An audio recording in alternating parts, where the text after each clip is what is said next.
بسم الله الحمد لله والصلاة والسلام على رسول الله. السلام عليكم ورحمة الله وبركاته. مدحوينها دولة قبلتك كوفر قلبات مدنة عبد العزيز آد أيان مهد علينيا سو دوينتيسة دادك رير كوفر قلبات قيبه ذا كلا دوان سيدو كلا مهد علينيا سو دوينتي ديرانيت أنا لو سو دويت ديغان كان دولة قبلات كان iyo caasimadiisa ku meel gaarka ah magaalada Baydhabo aad iyo aad ayaad u mahadsantihiin ayaan leeyahay intaas kadib wixii wanaag ahaayo halkan laga sheegay oo dhan ayaan aad iyo aad u ayidsanahay iyo wixii wanaag ahaay oo dadka reer koonfur galbeed ay shalay iyo maanta iyo xalay ay noo sheegeen oo dhan intii aan gaari karnay oo aan isu dayi karnay waa dadka reer koonfur galbeed waa isku daynay inaan gaarno ayaguna intiina soo gaari kartay waa isku dayeen inayna soo gaaraan waana wada fariisanay aad iyo aad ayaan u sheekaysanay waxaan ka hadalnay duruufaha dalka guud ahaan iyo gaar ahaan deegaankan duruufaha ka jira runtii deegaankan duruufo gaar ah ka jira duruufahaas oo dalka Soomaaliya qaybo ka midana ay la wadaagaan qaybana ay waxyaabo qaarkood duruufo qaarkoodna ayaga ay u gaar yihiin sida deegaan kastaba duruufo u gaar oo u leeyahay ayaa koonfur galbeedna waxay leedahay duruufo u gaar oo ayada u gaara hase yeeshee deegaankan deegaan la yaqaano oo ka mid ah deegaanada wax soo saarka dalkan ku leh wax soo saarku waa sii kala daran yahay weliba ee wax soo saarka xagga cuntada ku leh ahay dadka Soomaalida 70% miyiga ay degan yihiin dadkaasi inta badan miyiga baasta iyo bariis lagama cuno soora laga cunaa soortana inta badan masaga laga karsadaa masagada laga karsadana deegaankan ay ka bixi jirtay laakiin duruufihii siyaasadeed iyo nimankan nabadiidka ah oo dalka ku soo biiray iyo cimilada isbedeshay awgeed waa isbedeleen xaaladahaasi maanta dadka koonfur galbeed waxaa lagu khasbay ay ku khasboonaadeen inay guryahoodii iyo beerahoodii iyo meelihii ay wax ka soo saari jireen ay ka soo cararaan oo ay magaalooyinkan soo galaan oo ay maxaan ku raahdaa ku tiirsanaadaan kaalmo dadka Soomaaliyeed ama dibadda ka timaado dadkii shalay dadka Soomaaliyeed raashinka ay cunaan kuwa ugu muhiimsan soo saari jiray oo laga qaadi jiray dabcan qofna waxa uu gurigiisa u baahan yahay suuqa ma geeyo dadkaana masaga suuqa ay geey jireen laga gadan jiray macnaheedu waxay ahayday waxay ayagu u baahnaayeen markay meel dhigteen inta sarbar inta zaa'idka ahayd ayay suuqa geey jireen wax soo saarkooda intaasaa Soomaaliya oo dhan marka gaari jirtay oo la qaadi jiray oo la sii kala qaadi jiray suuqyada waaweyn inta la geeyo dadka Soomaaliyeed meel kasta oo joogaan gaari jirtay nasiib darro maanta meesha u nimaday hadalka hadda madaxweynuhu uu sheegayna dadkii maanta aan la kulanay hadalkii ay nagu yiraahdeen ayuu ahaa beerta ma tacbi kartid beesa haddaadan bixin beesa aan bixinana ma haysano waxay ku soo dhamaatay inaan yaanba intaan qaadana beertii aanan tacbi karin xoolahiina waa dhammaadeen waa abaartii ay ku dhammaadeen fursad kale maanaan qabin oo aan ahayn inaan soo baxnan inta nimaado ma jeclayn inay soo baxaan ma jeclayn meesha ay yimaadaan inay yimaadaan ma jeclayn duruufta ay ku sugeen inay ku sugnaadaan qaarkood markay nala hadlayeen indhahooda ilina ku soo istaagaysay aad iyo aad ayay anagana shucuurtaan u taabatay oo sidoo kale dad sharaf iyo karaamo iyo cizi leh oo xor ah oo isla weyn oo degaankooda degan oo isku filan oo ayagu inay wax kaalmeeyaan moogiya aan in la kaalmeeyo aan u baahanin yaa lagu khasbay inay muxuu ahay kaalmo bini aadam iyo kaalmo dadeed inay ku tiirsanaadaan noloshoodii markii ay ka baqeen inay ayaga iyo carruurtooda ay naftooda ay halis gasho duruuftaas waxaa keenay nimankaas cadowga ah dalka jooga nimanka cadowga ah dalka joogaay xaaladooda meeshaasay dadka gaarsiiyo waayaan wax ma tacba kartid awal waxay ahayd waxaad haysataan kaa qaadana meelaha qaarkood iyo deegaanada qaarkood walxaa laga qaataa ganacsiga dukaanka meelaha kan wixii ugu hooseey waa beer dhulkaanan tacba roobka ilaahay keenayaan muxuu ku tacbana waxaan soo saarta anna waa cunaa dadka Soomaaliyeedna waa ila cunayaan in la yiraahdo maya ma yeeli kartid ma tacba kartid haddaadan beesa dhiibeen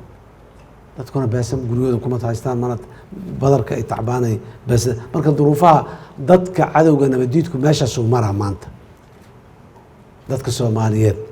inay fahmaan aan rabnaa nimankaas waxa ugu dhiman iyo waxa ka jira inay ogaadaan iskama kici waayeen cadowga noocaasa annaga wax naga khaldan yihiin waxaan rabnaa waa sababta aan u dhahnay Soomaali heshiis ha la helo Soomaali heshiis markaan helno cadowgana waa iska celi karnaa dhaqaalaheennana waa isku filnaa karnaa dowladnimadeennana waa xooji karnaa laakiin qalbigeenna intuu kala jiro oo aan shalay ku noolnahay kii shalay dhacay kii shalay dilay kii shalay reerkanaga muxuu ahay wax ka bi'iyey kii shalay maxaan ku iraaday kursigii iga qaatay oo maxaan ku iraaday xildhibaannimada kii shalay maxaan ku iraaday iyaalay haddaan taagnaano oo aan shalay la noolaano maanta shalay noqonay birina shalay noqonay marka biri qurxoonna ma arkayno biri daba qurxoonna ma arkayno laanna annaga dhamaaba shalay ku nool adduunyada waa 3 maalmood waa shalay maanta iyo biri shalay waa la soo maray ma soo celi karno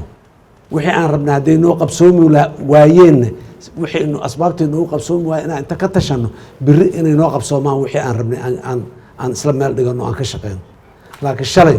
say u dhaceen say u dhacday say loo yeelay soo ii yiri say ka dhacday wax badan uguma soo kordhinayso waxaan rabaa marka dadka Soomaaliyeed oo ay ugu horeyso dadka reer Koonfur Galbeed shalay aan ka nimaado dalkan nidaam dimuqraadi ah oo dowladdiisu dimuqraadi tahay ayaa ka dhashay oo hore u socdo oo koraayo oo maalinba talaabsi qaadayo doorashada shalay haddaad weyday beriyaad helay oo soo socotaa yacni shalay haddaad weyday inaad weligaa weyday ma aha shaqayso u diyaar garow 4 sano ka bacdi imaanay haddana u diyaar garow Soomaaliya wax badanay soo baratay maalintii maalin walba waxa ay haysatay intay la xumaadaan iska tuurtay ee walax kale raadi jirtay waa laga yimiday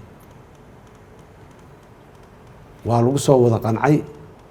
wixii la tuuray wixii xumaay waa la sidii loo tuuray wixii fiicnaay oo khalad lagu tuuray in la soo ceshado dadku waa ku soo wada qanceen markii ugu horeysay taariikhda ayaa madaxweyne mar labaad la doortaan anigu noqday markii ugu horeysay taariikhda ayaa gudoomiye baarlamaan oo mar la doortay gudoomiye golo shacab oo la doortay mar labaad la soo doortay aqal sare taariikh dheer kuma lihiin laakiin labadii maruu jiraba ayadoo kuwaas kale laga shidaal qaadanayo ayadana in maxaan ku irahdaa la soo celiyo waxaana lagu tuhmaayo iyo khibradday waaye aragnimadana lagu tuhmaayo allah naga soo sahlo waana dadaalaynaa ilaahay idankiisa in la yiraahdo nacam khibraddu waxbay tartaa in la yiraahdo lama kala aqoon badna shahaadooyin waaweyn waa la wada sitaa Soomaali waa la wada yahay muwaadiniin ah يعني citizen lama kala budna kursiga laakiin khibradda way aragnimada maxaan ku iraaday waxba la tixgeliyay leedahay khibradda iyo way aragnimada iyo nabadoonnimada lagu tuhmaayo oo dadku ay nooga shaqabaan kuwii la yimaado oo dadkooda ay yiraahdeen nacam alla ilaahay sidaan ku doorano sidaan ay ahayd annagana allah naga dhigo waana ku dadaalayna intaas kadib waqti ma hayno aan isjiijiidno isxaxagano inaan cadowga iska dulqaadno inaan dhaqaalaheena soo celino xukunka dowladnimada inuu inta baaho meesha ugu hooseyso uu gaaro dadka agtiisa uu gaaro oo dadka maxaan ku irahday degmada iyo tuulada deganay talada tooda ah ay wax ku lahaadaan mustawahi doonaan ha uga lahaadaane hal midaan naga xigto inaan cadowga maanta jooga ee nabadiidka inaan iska dulqaadnaa naga xigto cadowga nabadiidkana si aan isaga dulqaadna ayadana hal waxaa naga xigo inaan heshiinaa naga xigto Soomaali heshiis ah naga xigto deegaankan inuu heshiiyo deegaanka ku xiga la heshiiyo kan ka sii fogoo kale ay heshiiyaan Soomaaliya oo dhan ay heshiiso oo la helo Soomaali heshiisa oo heshiisku ah dowladnimo danaha koonfur galbeed ee koonfur galbeed ka jiraay Puntland kula heshiimayso danaheeda Hirshabeellana kula heshiimayso Jubbaland kula heshiimayso danaha koonfur galbeed reer koonfur galbeeda iskale ayaga u tashana waxaan ka heshiinayna oo aan ku heshiinayna waa waxa naga dhaxeeyo laawi cadda kan jooga iyo maxaan ku raad Dhobley kan jooga iyo maxaan ku raad Cape Gordafoy kan jooga inta u dhaxaysa dadka Soomaaliyeed ee ku nool waxa ka dhaxeeya ka heshii karaan waxa u kala gaargaarka waa kala leeyihiin waa kala maamulanayaan ayaga mas'uuliyiin u dhiibanayo ayaga iska leh laakiin dowladnimada aan naga dhaxayso qaranka naga dhaxeeya hal ummadanahay saan u ilaasho lahayn dowladnimada saan qarankeena u ilaasho lahayn qaranku waa ilaalinta diinta ilaalinta dhaqanka ilaalinta afka ilaalinta maxaan ku raadaay maxaan ku raadaay jiri qofna cidda aan nahay isirkeena waxaasoo dhan ilaalis u baahan yihiin waxa aan ka heshiinayna waxa waaye inay ilaalis u baahan yihiin ka heshiimayna waa ku wada qanacsanahay sida loo ilaalinayaan ka heshiinaynaa si wiil inta gurigiisa iska seexdo inta soo kac inuu yidhaa anaa garanaya sidaana la yeelayaa ma aha dowladnimo waa dastuur waa qaanuun dastuur iyo qaanuunna waa wax lagu heshiyo oo laysla ogolaaday yacni waxyaabaha cajiibka oo meelo badan oo Soomaaliya aan ka jirin oo u gaarka ah koonfur galbeed waxaa ka mid ah meel walba xeer Soomaali waa jira oo xeer degaameeda jiro laakiin deegaankan dowlad goboleedkan iyo dadkiisa xeerka warta biyaha xeerarka ay leedahay xeerar unique oo Soomaali inteeda kale ay in badan oo ka mid ah waa leeyihiin Soomaalida xeerar laakiin aniga baadiyaha ku soo koray muddo dheer soo joogay xoolo dhaqato ku soo ahay warar badan oo biyo laga cabaan xoolo geeyay aan soo joogay ma lahayn warta deegaanada ku taalo xeerka ay leedahay sida loo ilaaliyo oo aan loogu takrifali karin iyo structure-ka xukunka ay kala leedahay wax oo u gaara deegaankan oo aad iyo aad u weyn waa la dhowraa laguma xadgudbo warta xeerkeeda haddaan ilaalinayno dowladnimada xeerkeeda maan ilaalin weyne dowladnimada xeerkeeda inaan ilaalino waayo